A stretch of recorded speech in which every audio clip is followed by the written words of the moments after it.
Okay guys, so here we go. I've got the gun back together. As you see, I got my 7.4 LiPo right there. Pretty much as strong as an 8.4, maybe a 9.6. And now we're shooting. I just chroned it myself and I'm actually really happy with the results. Just going over everything I just did.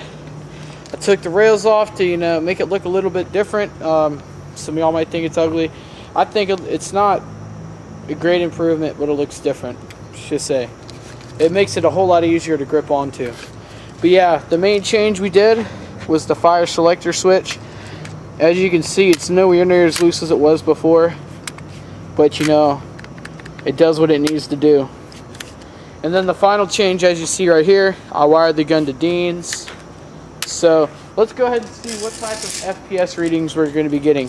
This is with .2 BBs, hop up off, and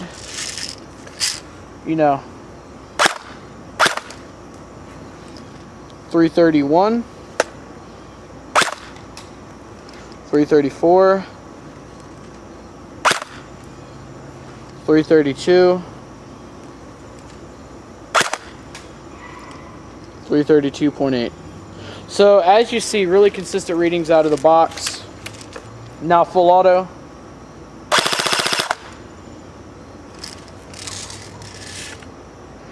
Come on, focus. There you go. So 15.02 rounds per second.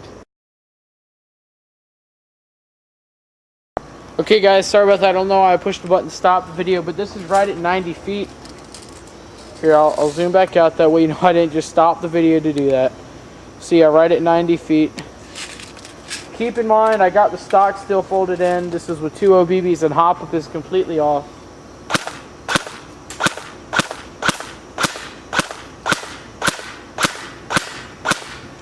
So when you hold the gun pretty straight, it's a really good gun. Stock barrel, stock hop up for most of my knowledge. But let's see what we can do full auto now.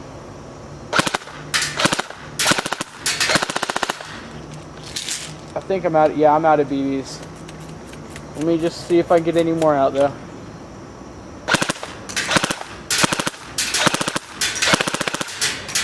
Okay, so there you go. As you see, 15 rounds per second. It feeds really good.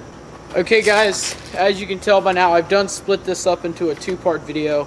First part was me showing the mods, taking off the rails, putting on the Dean's connectors, and fixing the selector switch problem. And as you see with the shooting test, 90 feet you're going to hit every time with 2 OBBs, and once you shoulder the gun, no telling how good you can hit the target. So keep that in mind. I'm really impressed with this gun, only paying $65. Thanks again to Central Washington Airsoft. So yeah, awesome gun. You really can't beat $65 for this. Even if it did have the problems, it was a little bit beat up. But what I've decided in my head now, since I'm getting 15 rounds per second out of the box, I'm going to go ahead and getting a 11.1 stick LiPo, something that can fit in there just as good as an 8.4. And I'm going to run the gun on the stick LiPo and see what it can do as far as trigger response and all that. And I'll actually buy a MOSFET too. So I'll have my next mod you can expect to see on this is a MOSFET and a LiPo battery. Because if you can get 15 rounds a second off of a 7.4, I'm expecting it to get probably right at about 20 to 22 rounds per second off a LiPo, and no telling the trigger response with the MOSFET if this is a 7.4 without a MOSFET. So right out of the box, trigger response is really good.